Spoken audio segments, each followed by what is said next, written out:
गांव की सत्तो बुआ को सब जानते हैं, एक शक्की बुढ़िया के रूप में। आज सत्तो बुआ निकल चुकी है रिक्शे में बैठकर अपने भतीजे अमन से मिलने के लिए। आई आई, सही रास्ते से जा रहा है ना? अमन ने कहा था दाहिने तरफ मुड़ने के लिए। ओह मौसी, जरा चुप होकर बैठ जाओ ना, मास्टर का घर अच्छे से पहचानता हूँ मैं। देखो बच्चू, आजकल बुरे दिन चल रहे हैं, किसी पर भी भरोसा नहीं कर सकती। और फिर रिक्शा वाला आकर रुकता है भतीजे के घर के सामने। ये लो मौसी, ये रहा आपके अमन का घर। कहाँ देखूं जरा, 28/4 लिखा है कि नहीं? अरे देखो लिखा है। बहुत हुआ, मुझे पैसे दीजिए और जाने दीजिए। रुक जरा, उतरती हूँ। मेरे इस पोटली को जरा पकड़ना तो। उसके बाद वो रिक्शे वाले के हाथ में पोटली पकड़ाकर रिक्शे से उतर गईं। और फिर रिक्शे वाला सोचता रह गया कि किसके पल्ले पड़ गया मैं। बुआ जी उनके भतीजे के घर के अंदर जाती हैं। घर के अंदर घर का केयर टेकर कृष्णा खर्राटे मारकर आराम से सो रहा था। कहाँ है मेरा अमन, कहाँ है? बुआ के चिल्लाने से कृष्णा की नींद खुल जाती है। तू कौन है रे? जी, मैं कृष्णा, इस घर का टेकर केयर मतलब केयर टेकर। ओह, तो कैसी केयर टेकिंग चल रही है वो तो दिख रहा है मुझे। उस वक्त बुआ की आवाज सुनकर उनका भतीजा अमन अंदर आ जाता है। अरे बुआ जी, आप तो अकेले आ गई। अरे बाद में काशी में रहने लगूंगी तो फिर मैं नहीं आ पाऊंगी ना।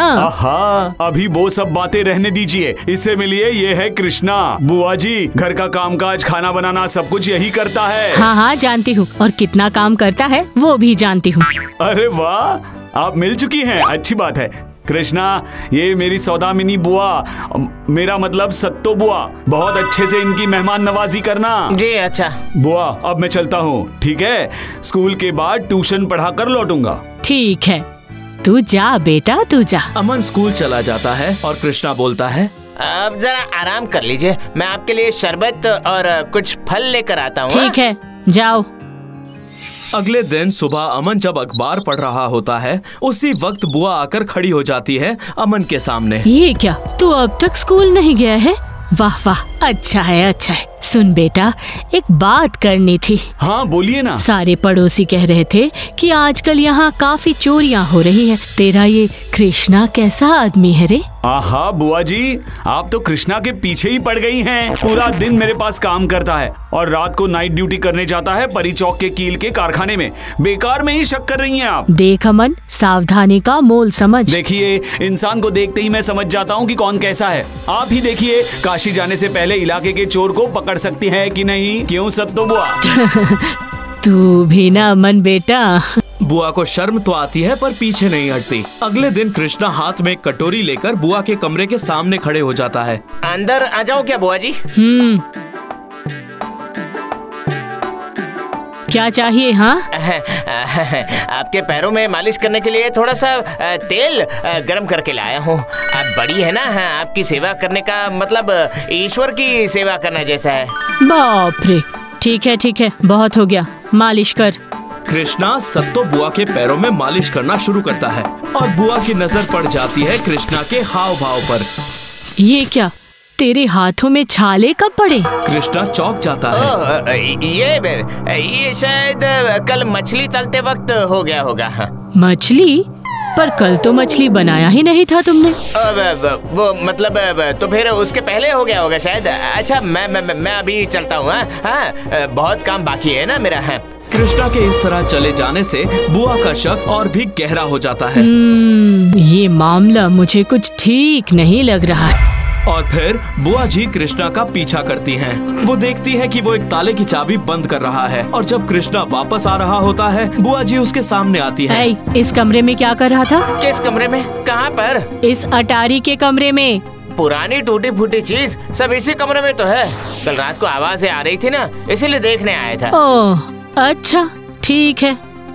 कृष्णा की बातों से बुआ का शक नहीं गया। उसी दिन शाम को बुआ की मुलाकात हो जाती है गांव की एक महिला से। ओ बुआ जी, आपने सुना क्या? क्या बेटा? शर्मा जी के घर से कल रात को वो तांबे का दिया चोरी हो गया है और आज मेरे बगल वाले घर की बकरी भी कहीं पर नहीं मिल रही है। ये क्या कह रही हो?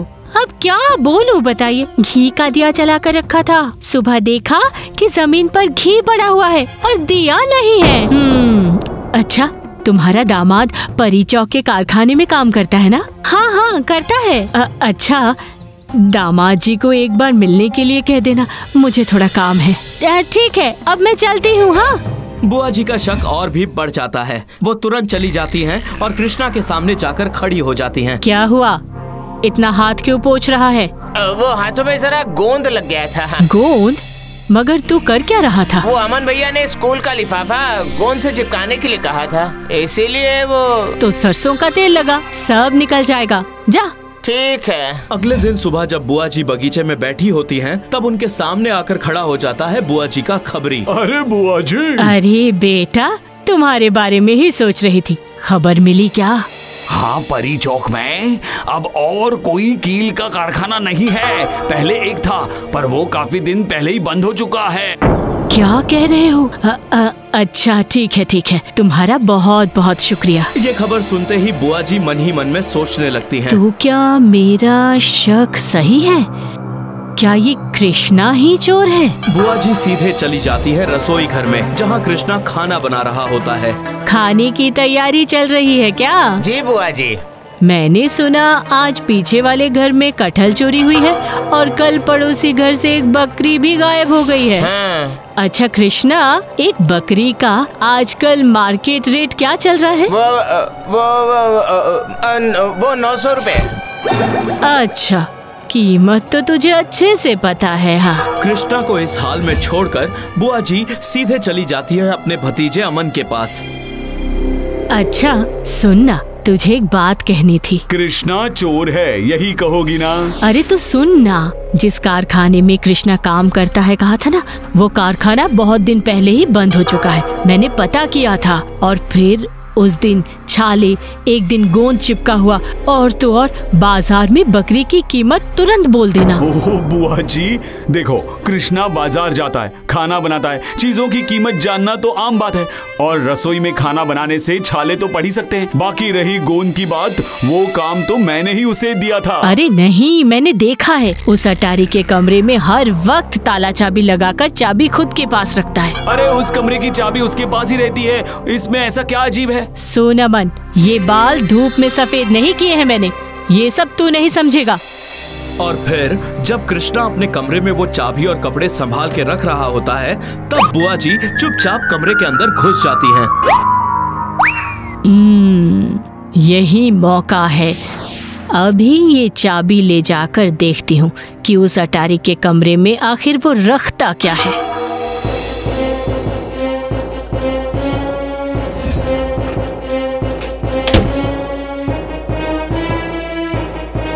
अरे तो क्या अमन ही सही है?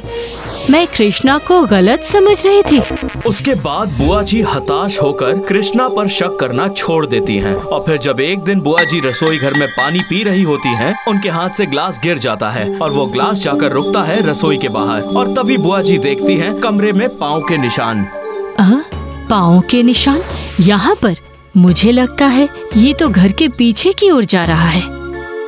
बुआ जी पाँव के निशान देखते देखते आगे चलती हैं। पाँव के निशान जंगल की ओर जाते हैं और वो पाँव के निशान जंगल से होते हुए एक पुराने टूटे फूटे मंदिर के सामने जाते हैं। बुआ जी वहाँ खड़ी हो जाती हैं। ये क्या? ये तो मंदिर है, पता ही नहीं था कि यहाँ पर एक मंदिर भी है। उत्साहित होकर बुआ जी आगे चलते हुए उस मंदिर के अंदर जाती हैं और वो चौंक जाती हैं।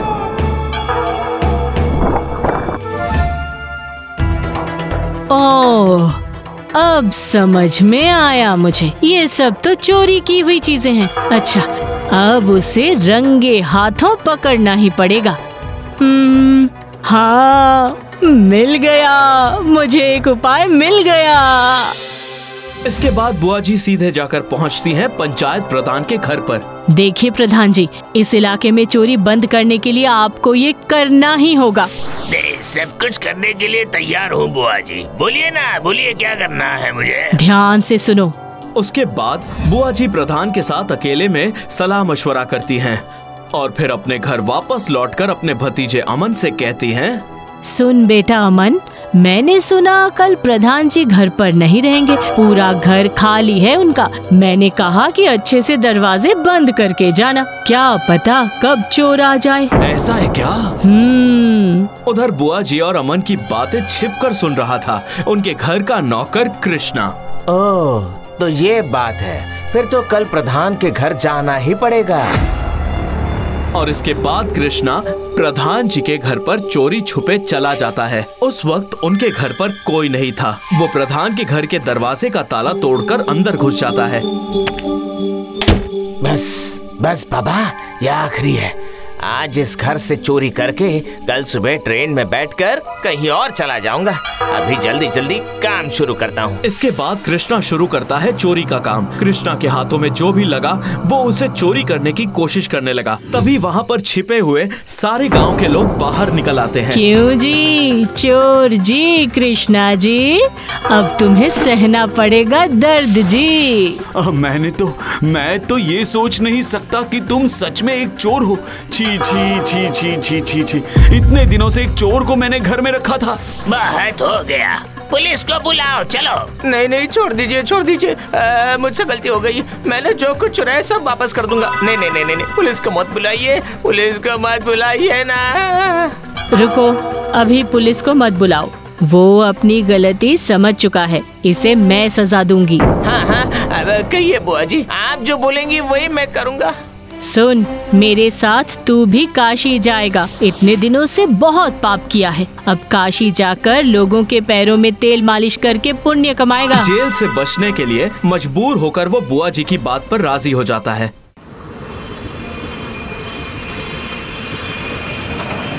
और फिर वो दोनों ट्रेन में चल पड़ते हैं काशी की ओर।